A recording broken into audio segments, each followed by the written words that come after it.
Diplex, where was the long intro? That upset me. I want personal time again.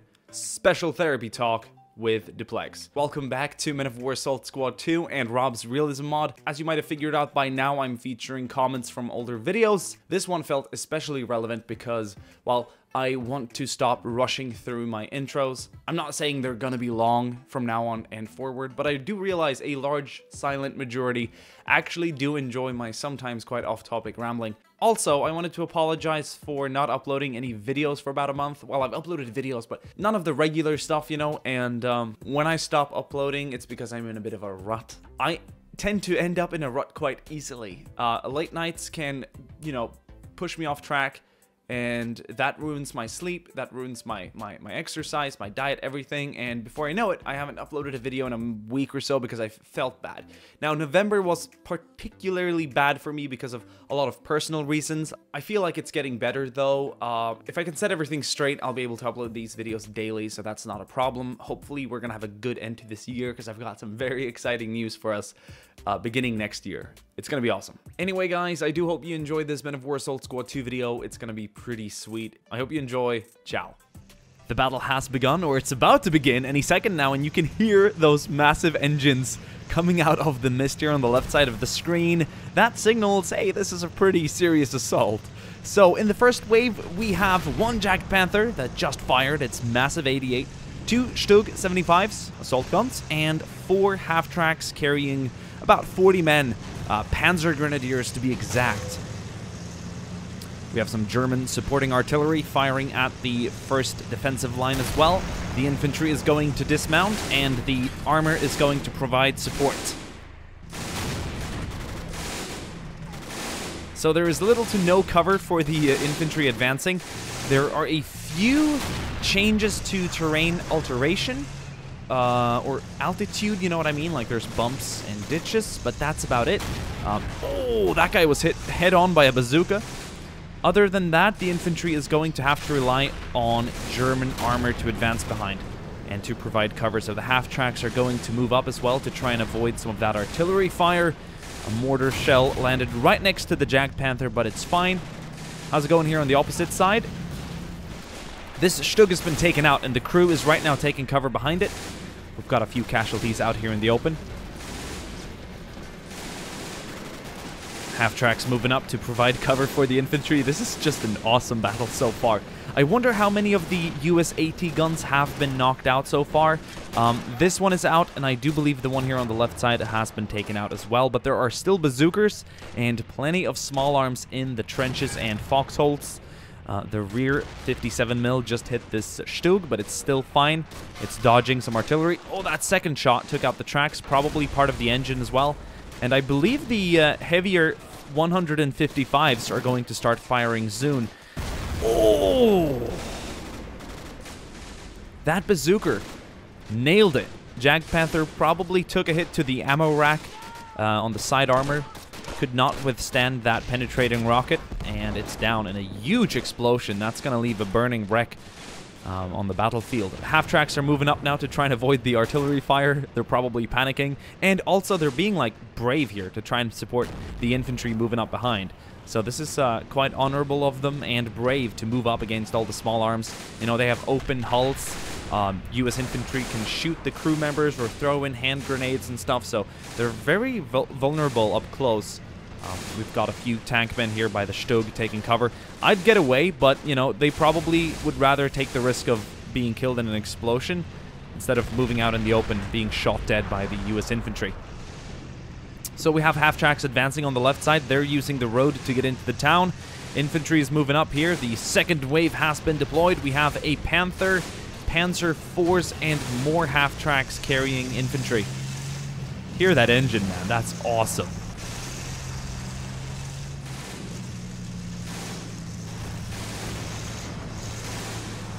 This is a really cool view. You've got the dismounted infantry, you've got all the explosions, the burning wreckages, the smoke pillars. I'm loving it, man. This Panther is making it into the tree line. We've got 2 half-tracks set up here in a line formation, providing support. Okay, Panther down, probably took a hit by the 57mm back there in the second line. No, that's the M10 tank destroyer. So that is the one enemy tank they have to be aware of. The M5, speaking about enemy tanks, was just taken out. This 57mm here is working for full effect. We're going to have a look at it from its perspective and see as it's targeting German half-tracks and vehicles. I think it's swapping from like AT to HE or the other way around.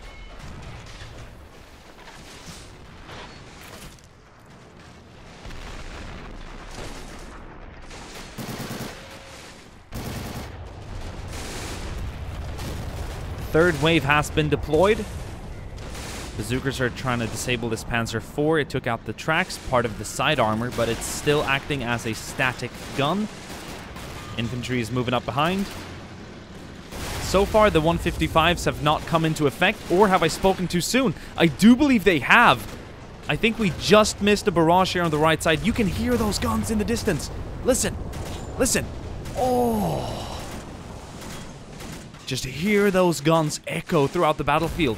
They are so far away, and they overpower every other sound on the battlefield. They're absolutely massive earth shakers. We're gonna just pause for a second and see if we can hear them again. Oh, that fire from the half-track is gonna catch onto a tree. That's gonna light up the battlefield quite heavily. There it is. That's like thunder. Shaking up the snow from the battlefield. That's awesome.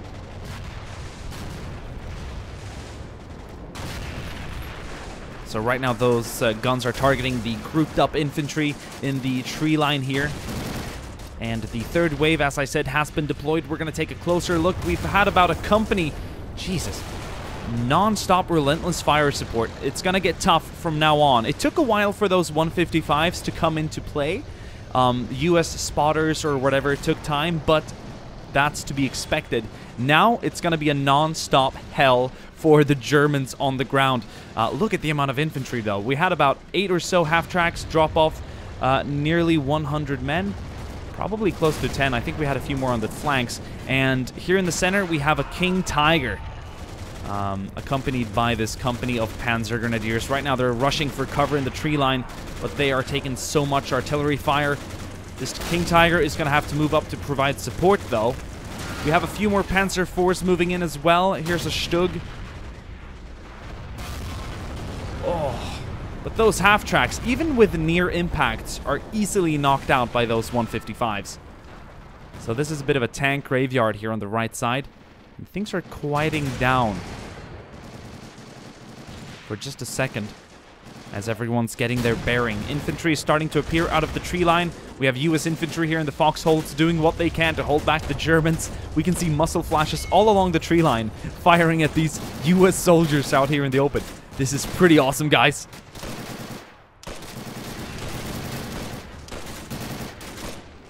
Look at them fall. That is so awesome. The US mortar is still alive, firing for close effect. Half-track moving up.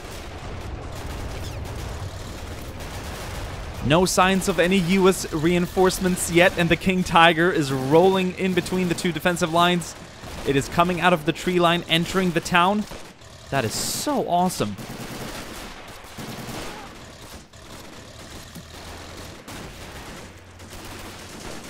US infantry in the townhouse here, firing away at the German infantry. Mortar firing for close effect. I think that was the 155 back there, or one of the 155s. Here we go, another barrage incoming. Oh. And what is left after the impacts is a cloud of white and red smoke. Oh, that is brutal. The King Tiger just completely ran through the house, killing everyone inside. The US infantry had little choice but to just be on the receiving end of that one. Damn. What a way to go. All right, in the nick of time. So the US artillery is right now trying to pin the tank or suppress it in some kind. Like they're targeting it to probably try and break down the engine or the tracks. But US reinforcements have arrived. We have some armored riflemen, some mechanized infantry, as well as that second M10 tank destroyer rolling in right now to join its friend. Will it be enough to stop this King Tiger? We're about to find out. We have to keep in mind that there are other active tanks behind it. I don't think they've moved up quite yet, but they should be. There goes the tracks. or at least perhaps part of it. It seems to have come to a halt.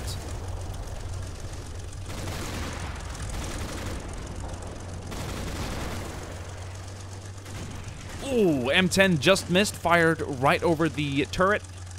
The other M10 has its vision blocked. It can't really see the King Tiger. Well, what's happening now? Oh! Bounced. It probably shook up the crew inside a bit. I wonder if they're going to get their bearings going again. Got a lot of US infantry moving into the foxholes right now. We should have more German infantry reinforcing. Oh, it's down! The King Tiger is down in the open field.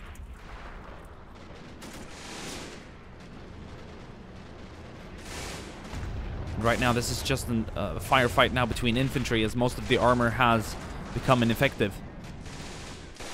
Mortar is still around, firing for full effect, and that battery is going to continue shelling the remains of the German assault.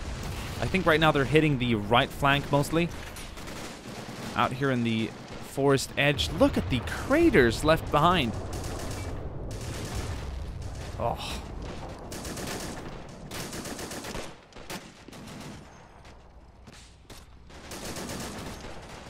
US infantry moving up to secure the town.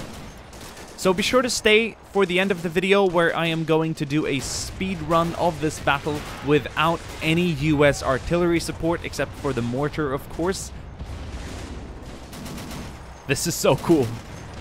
Right now they're just doing a clean sweep of the remaining German attackers. There's a few here on the other side.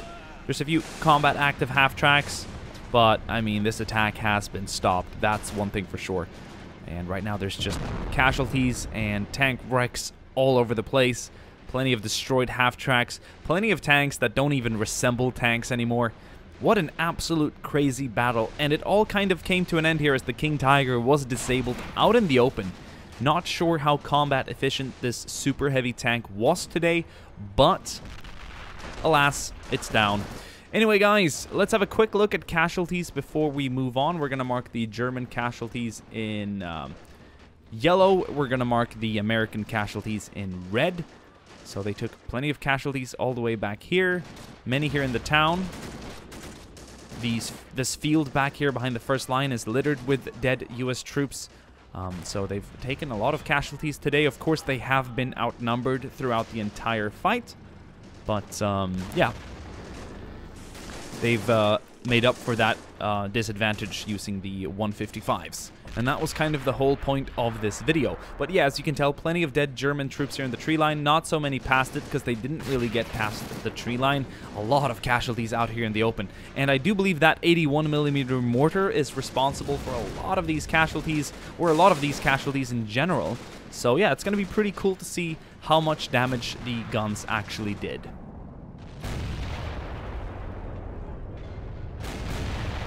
I wanted to give you guys a quick look of the artillery here before we end the battle, and what we're going to do right now is find out how many casualties these guys total in terms of vehicles and infantry. I think infantry is obviously going to be the bigger number, but we're going to total it and see how much damage this battery of 155mm heavy howitzers did to the German assault. So beginning here on the left side, we have got 15, pretty good. 4, not so good. 0, that's odd. 11. 14. And 13. So that is a total of 57 men.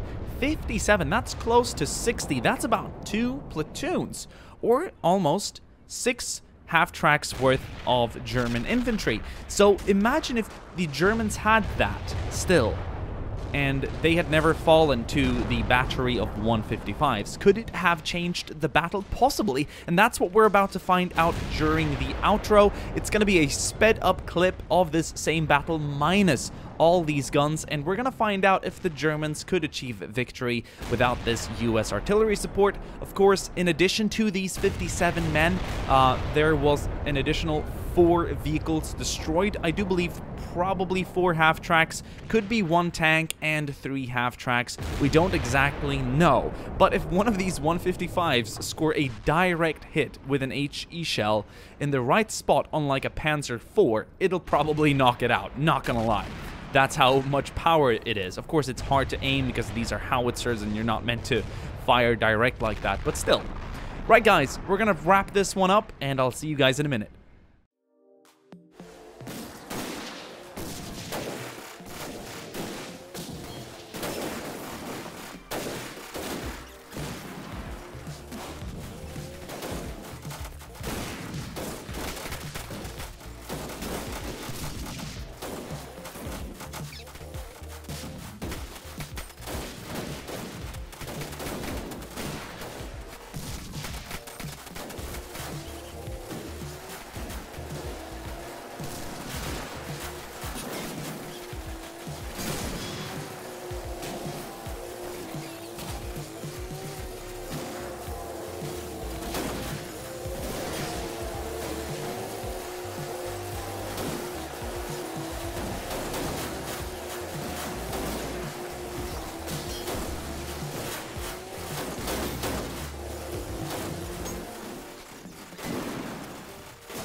So guys, that's it. I think that answers the question. Yes, a 155mm battery can stop a German assault. It definitely did. Without the artillery support, the Germans ran all over them. They literally blitzed through, taking only a few half-tracks and a Jacked Panther as well as a Panzer IV as armored casualties, and that's nothing compared to the last time. I don't only think the 155s killed a lot of infantry, which they did. I mean, an additional 60 men, that's pretty much like all the Germans on screen right now, right? But not only did they kill a lot of troops, they also disabled a lot of tracks, they disabled a lot of engines, they did all that stuff, and as well as suppressing the crew and infantry. Without the infantry, the armor isn't as willing to move up. Without the armor, the infantry isn't as willing to move up. They all support each other, and that's what the 155s put a stop to. And that's so cool to see it actually work in this game. So yeah, it disabled many tanks. A lot of tracks were disabled. We saw that in the last game, and that allowed the AT guns and the Wolverines and the Bazookas to do a lot more damage. Thank you guys for watching this video, and I will see you guys soon again. Ciao. Dude, I look like a complete Chad. Anyway,